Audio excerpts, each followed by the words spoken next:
रोशन का आज जन्मदिन है। उसे अपने दादा से कड़क कड़क नोट मिले हैं। वह उन नोटों से नया कैसेट खरीदना चाहती थी, लेकिन वह उन नोटों को छूकर महसूस भी करना चाहती थी। जब उसने नोट को ध्यान से देखा तो दाहिनी तरफ मुस्कुराते हुए गांधी जी का चेहरा बना था, जबकि बाईं तरफ देखा तो उसमें कुछ छोटे छोटे शेर के चित्र बने थे। आखिर वह शेर वहाँ पर क्यों बने थे? जब उन्होंने जानने की इच्छा की तो पता चला कि एक राजा हुआ था। उसका नाम था अशोक। बड़ा महान राजा था। उसने अपने समय में बड़े बड़े पत्थरों को काटकर सारनाथ में स्तंभ के ऊपर जो है वो लगवाया था, स्थापित किया था, और उन स्तंभों पर अपने जो है लेख, अपने अभिलेख को छपवाया था। अशोक के निर्देश पर जो बड़े बड़े पत्थर थे उन पर समाज के लिए, लोगों के लिए अच्छी अच्छी बातें लिखी जाती थी, ताकि राजा की पहचान हो सके। अशोक का साम्राज्य बहुत बड़ा था, और साम्राज्य बड़ा होने का एक कारण ये था कि उसके साम्राज्य की स्थापना उसकी पीढ़ी के ही एक व्यक्ति ने की थी, जिसका नाम चंद्रगुप्त मौर्य था। आज के लगभग 2300 साल पहले उसने इस साम्राज्य की स्थापना की थी, और उसका एक मंत्री हुआ करता था जिसका नाम था कौटिल्य, जिसने जिसे चाणक्य भी कहते हैं। उसने एक किताब की रचना की थी। उस किताब का नाम है अर्थशास्त्र। मौर्य वंश के 3 महत्वपूर्ण राजा हुए: चंद्रगुप्त, बिंदुसार बिंदुसार और अशोक। अशोक जो है बिंदुसार का पुत्र था, बिंदुसार जो है वह चंद्रगुप्त का पुत्र था। अब हम बात करें इनकी राजधानियों की। इनकी राजधानी पाटलिपुत्र, उज्जैन, तक्षशिला जैसे प्रमुख नगरों में रही है। अलग अलग राजधानी बनाने का उद्देश्य है अलग अलग स्थानों तक, दूसरे दूर दूर तक स्थानों तक अपनी पकड़ को बना के रखना। तक्षशिला उत्तर पश्चिम के लिए तथा मध्य एशिया के लिए, जबकि उत्तर भारत से और दक्षिण भारत जाने के लिए उज्जैन, जहाँ पर व्यापारी, सरकारी अधिकारी और शिल्पकार आदि लोग रहा करते थे, काफ़ी महत्वपूर्ण स्थान था। अब हम बात करेंगे मौर्य साम्राज्य के कुछ स्थलों के बारे में। कुछ स्थल, इस मैप को आप बहुत ध्यान से पढ़िए, क्योंकि यहाँ से कई बार क्वेश्चन बन चुका है। 2022 में भी बना था लेटेस्ट क्वेश्चन इसका। यहाँ देखिए आप, कलिंग है जो कि आज का उड़ीसा में है। यहीं पर एक जगह जौगढ़ है। इसी के बगल एक जगह है धौली, जो इस मैप में नहीं दिखाया गया है, और वहाँ से एक क्वेश्चन पूछा था। अगला जो है आप आंध्र प्रदेश में देख सकते हैं यरागुड़ी। उसके जस्ट बगल में आप देख सकते हैं ब्रह्मगिरी, मस्की। उसके ऊपर सोपारा, सन्नाती, गिरनार, पनगुरिया, सांची। उज्जैन आप देख ही रहे हैं, तक्षशिला और पाटलिपुत्र तीनों के बीच में है। सबसे ऊपर देखेंगे उत्तराखंड में कलसी आपको दिखेगा। सबसे उत्तर पश्चिम में देखेंगे आपको कंधार दिखेगा, लंपक दिखेगा, शाहबाजगढ़ी, मानसेहरा। इस सारे स्थलों को आपको अपने दिमाग में स्थान के साथ रखना है। कम से कम आज के वर्तमान में वहाँ पर कौन सा राज्य है, अगर उसको ध्यान में रख करके आप इसको देखेंगे तो याद रहेगा। अब हम बात करते हैं कि राज्य साम्राज्य से कैसे भिन्न थे।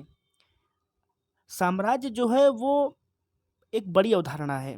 साम्राज्य राज्यों से बड़े होते हैं, और उनकी रक्षा के लिए बड़ी बड़ी सेनाएं होती हैं, और उनके जो है वो सम्राट होते हैं, राजा नहीं होते, सम्राट होते हैं, और उनको बहुत मात्रा में संसाधनों की ज़रूरत पड़ती है। इन्हीं कारण से बड़ी संख्या में वहाँ पर कर इकट्ठा हुआ करते थे। आपने ये मौर्य साम्राज्य का मैप देखा, उसमें कितना बड़ा साम्राज्य था, तो वहाँ पर बड़ी संख्या में कर इकट्ठा हुआ करते थे। साम्राज्य का प्रशासन कैसे चलता था? साम्राज्य का प्रशासन जो है कर इकट्ठा करने के लिए अधिकारी नियुक्त हुए थे।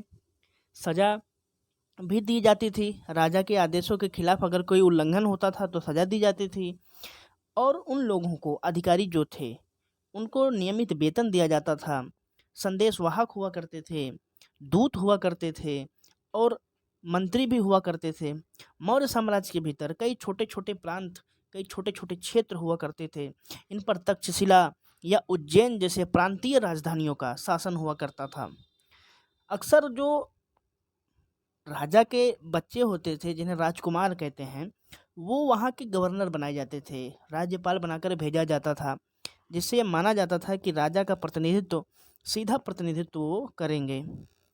आगे अगर हम बात करें, उदाहरण के लिए कौटिल्य की अर्थशास्त्र में भी ये सारी चीज़ें लिखी हैं कि उत्तर पश्चिम कंबल के लिए और दक्षिण भारत में सोने और कीमती पत्थरों के लिए प्रसिद्ध था। तो व्यापार यानी कि बहुत ज़्यादा होता था। अब हम बात करें कि एक शब्द इसमें नजराना। नजराना क्या है? जहाँ कर नियमित ढंग से इकट्ठे किए जाते थे, वहीं नजराना जो है वो नियमित रूप से जब भी संभव हो इकट्ठा किया जाता था। यानी कि नजराना में नियमितता नहीं थी, कर में नियमितता थी। ऐसे नजराने विविध पदार्थों के रूप में एवं ऐसे लोगों से लिए जाते थे जो स्वेच्छा से देते थे। जैसे किसी व्यक्ति के पास कोई सामान है तो वो नजराने के रूप में भेंट देता था। तो आप इस बात को समझ सकते हैं। राजधानी में सम्राट, राजधानी जो थी पाटलिपुत्र या फिर जो भी अलग अलग राजधानी थी इनकी, वहाँ पर सम्राट की सुरक्षा के लिए कैसे बंदोबस्त होते थे आप यहाँ पर देख सकते हैं। एक राइटर था मेगस्थनीज। चंद्रगुप्त के दरबार में पश्चिम एशिया का एक यूनानी राजा सेलुकस निकेटर का राजदूत था, जो आया था और यहीं पर रुक गया था। उसने एक विवरण देखा था और उस विवरण को वो अपने किताब में लिखा है। क्या लिखा है? राजा जो है वो जनता के सामने जब भी आता बहुत कम था।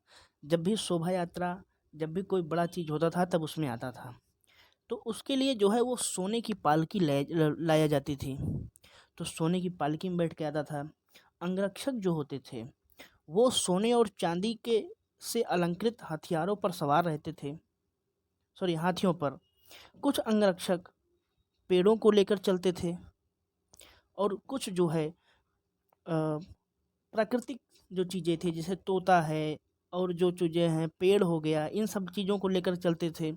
और राजा के जो आसपास है वो हथियारबंद महिलाएं रहा करती थी, जो हमेशा इस बात से डरे बिना रहती थी कि अगर उन पर कोई आत्महत्या करने की कोशिश करेगा, सॉरी आत्महत्या नहीं, उनको मारने की कोशिश करेगा, तो अपने प्राण न्यौछावर करने में भी चूकेंगी नहीं। तो ये जो है ज़्यादा सुरक्षा थी उस समय के राजा की।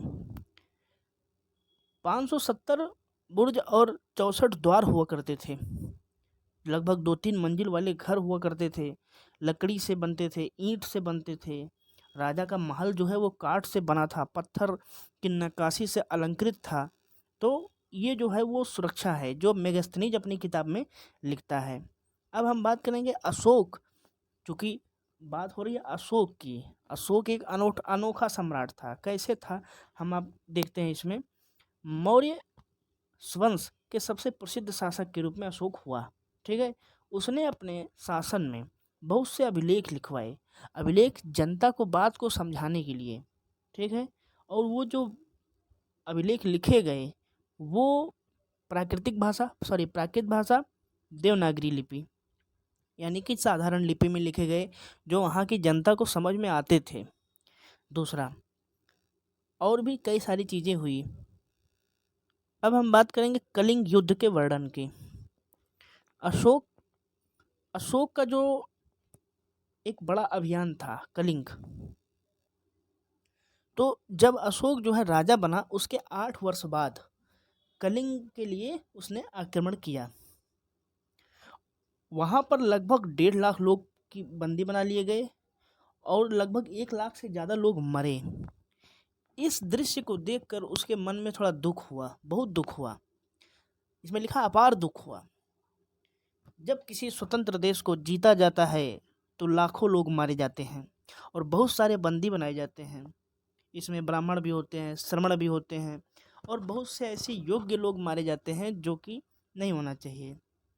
इस दुख को देखते हुए उसने अपना मन बनाया कि वो अब धम्म का पालन करेगा। धम्म क्या है? धम्म के माध्यम से वो क्या करेगा? लोगों के दिलों को जीतेगा। ठीक है, तो उसने जो है वो धम्म को बढ़ाया। धम्म का मतलब है धर्म। अब अशोक का कलिंग युद्ध, कलिंग जो कि कहाँ का स्थान है, आज के वर्तमान समय में उड़ीसा में है। अशोक का धर्म क्या था, धर्म के बारे में थोड़ा समझते हैं। अशोक के धर्म में किसी देवता की पूजा या कोई कर्मकांड की आवश्यकता नहीं होती थी। फिर क्या होता था, इसमें लगता था जैसे पिता अपने बच्चों को अच्छे व्यवहार की शिक्षा देते हैं, वैसे ही राजा का कर्तव्य है कि वह अपनी प्रजा को निर्देश दे। निर्देश कैसा, कि वो सही से अपना जीवन बिताएं। उन्होंने इस तरह के उपदेश देने के लिए धर्म महात्मा नाम के अधिकारियों की नियुक्ति की, जो जगह जगह पर जा करके धर्म की शिक्षा दिया करते थे। इसके अतिरिक्त अशोक ने अपने संदेश वाहकों को देश विदेश दूसरे देशों में भी भेजा और कई स्थानों पर, बड़ी बड़ी शिलाओं पर, बड़े बड़े स्तंभों पर अपने अभिलेख को खुदवाया। अशोक ने अपने धर्म के विचार को प्रसारित करने के लिए सीरिया, मिस्र, ग्रीस, श्रीलंका आदि कई दूत भेजे। उसने सड़कें बनवाई, कुएं खुदवाए, विश्राम गृह बनवाए और न केवल मनुष्यों की बल्कि जानवरों की भी चिकित्सा की व्यवस्था की। अपनी प्रजा के लिए अशोक संदेश क्या देता था, लोग विभिन्न अवसरों पर अनुष्ठान करते हैं। उदाहरण के लिए जब वो बीमार होते हैं तब उनके बच्चों का विवाह होता है, बच्चों के जन्म पर, और जब यात्रा शुरू करते हैं तब वह तरह तरह के अनुष्ठान करते हैं। ये कर्मकांड किसी काम के नहीं। इसके बदले यदि लोग दूसरी रीतियों को माने तो वे ज़्यादा फलदायी होंगी। अब वह रीतियाँ क्या हैं, ये हैं कि अपने दासों और नौकरों के साथ अच्छा व्यवहार करें, बड़ों का आदर करें, सभी जीवों पर दया करें, ब्राह्मणों तथा श्रमणों को दान दें। अपने धर्म की प्रशंसा या दूसरे धर्म की निंदा करना, दोनों ही बातें गलत हैं। हर किसी को दूसरे के धर्म का आदर करना चाहिए। यदि कोई अपने धर्म की बड़ाई और दूसरे की धर्म की बुराई करता है तो वह वास्तव में अपने धर्म को ज़्यादा नुकसान पहुंचा रहा है। तो ये जो है संदेश था। आज़ाद भारत की अगर हम बात करें, जैसा कि हमने शुरू में कहा था कि वो एक लड़की है, उसका नाम रोशन है। उसने उस नोट पे शेर का चिन्ह देखा। उस शेर के चिन्ह होने का सीधा मतलब ये है कि अखंड भारत के लिए, भारत के संविधान बनने के बाद जिस चीज़ का जो पालन हुआ वो ये संदेश है। आप इस संदेश में सारी चीज़ें देख सकते हैं। इस संदेश में आपको समानता दिखेगी, इस संदेश में आपको स्वतंत्रता दिखेगी, इस संदेश में आपको बंधुता दिखेगी। तो ये सारी चीज़ें जो है वो अशोक के संदेश में आपको दिखाई देता है।